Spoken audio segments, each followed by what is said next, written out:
ओम नमः शिवाय। हर हर महादेव। ओम नमः शिवाय भक्तों, हर हर महादेव। आज जानकारी लेकर आए हैं बहुत ही विशेष, तो कृपया बने रहिए मेरे साथ, पूरा देखिए मेरा वीडियो। आइए चलिए शुरू करते हैं किंजल अग्रवाल के साथ। देखिए भक्तों, हर किसी के घर में दीपक प्रज्वलित करने का विधान है। सुबह शाम अधिकतर लोग अपने घर में दीपक प्रज्वलित करते हैं। ईश्वर को प्रकाश का पुंज कहा जाता है, इसलिए हिंदू धर्म के अनुसार हमारे यहाँ कोई भी शुभ कार्य होता है तो पूजा के समय मंदिर या फिर घर आंगन में अपने देवी देवताओं के लिए, अपने इष्ट के आशीर्वाद पाने के लिए उनके सम्मुख दीपक प्रज्वलित किया जाता है। आप भी अपने इष्ट को प्रसन्न करना चाहते हैं तो मैं आपको बताने जा रही हूँ कि किस तरह से दीपक प्रज्वलित करना चाहिए। माँ भगवती को प्रसन्न करने के लिए तिल के तेल का दीपक में लाल रंग की मौली की बाती लगाकर जलाना विशेष माना गया है। और इष्ट देवताओं को प्रसन्न करने के लिए देसी जो गाय होती है ना, उसके घी का दीपक जलाना बहुत ही शुभ माना गया है।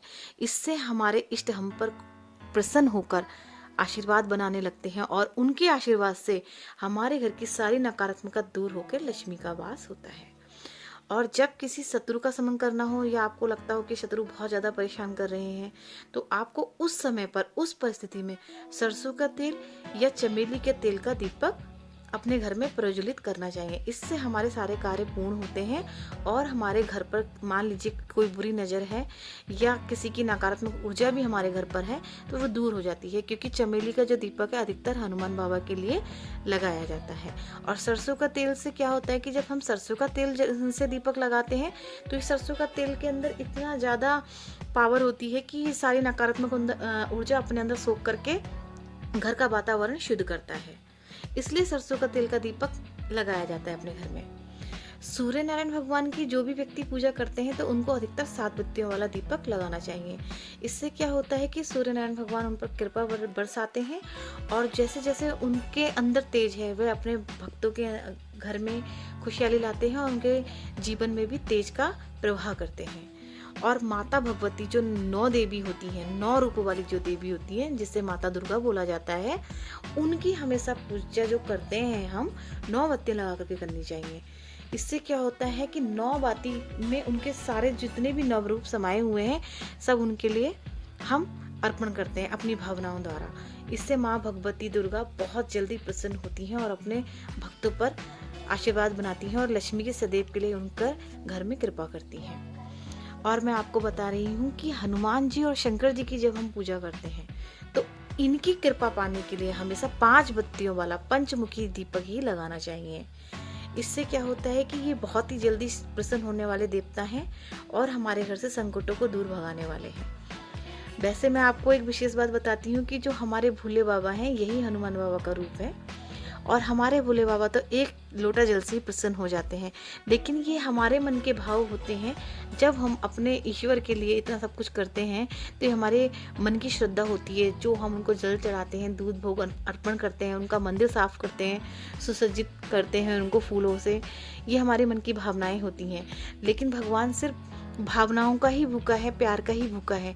वो केवल आपके मात्र जल चढ़ाने से ही प्रसन्न हो जाते हैं। और अगर आप जल भी नहीं चढ़ा रहे हैं ना, उनको जल भी नहीं अर्पण कर रहे हैं, तो मात्र वो आपसे, आपकी भावनाओं से, जो आप उनको दिल से, हृदय से नमस्कार करते हैं, उससे ही खुश हो जाते हैं। पर हम जो उनकी मंदिर साफ करते हैं, जल चढ़ाते हैं, पूजा पाठ करते हैं, तो ये हमारी भावनाएं होती हैं कि हम अपने पिता परमेश्वर के लिए, अपने ईश्वर के लिए कितना समर्पित हैं।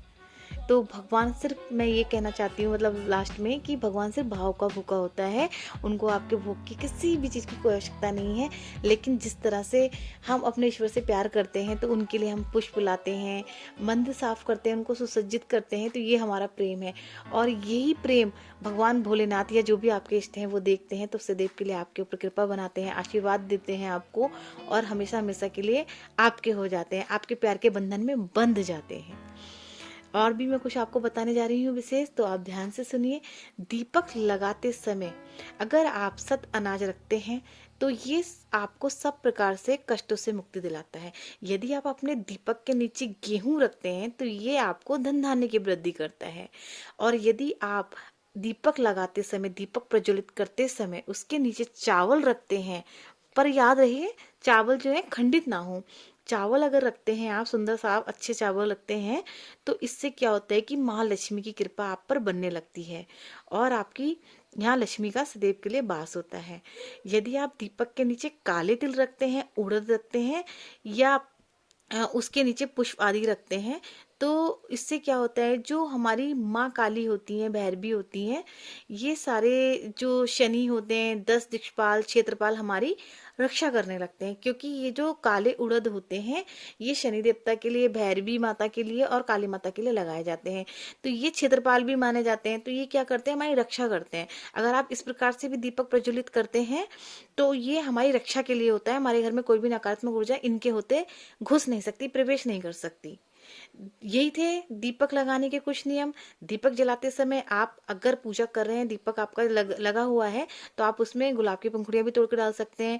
उसके अंदर आप लौंग भी डाल सकते हैं।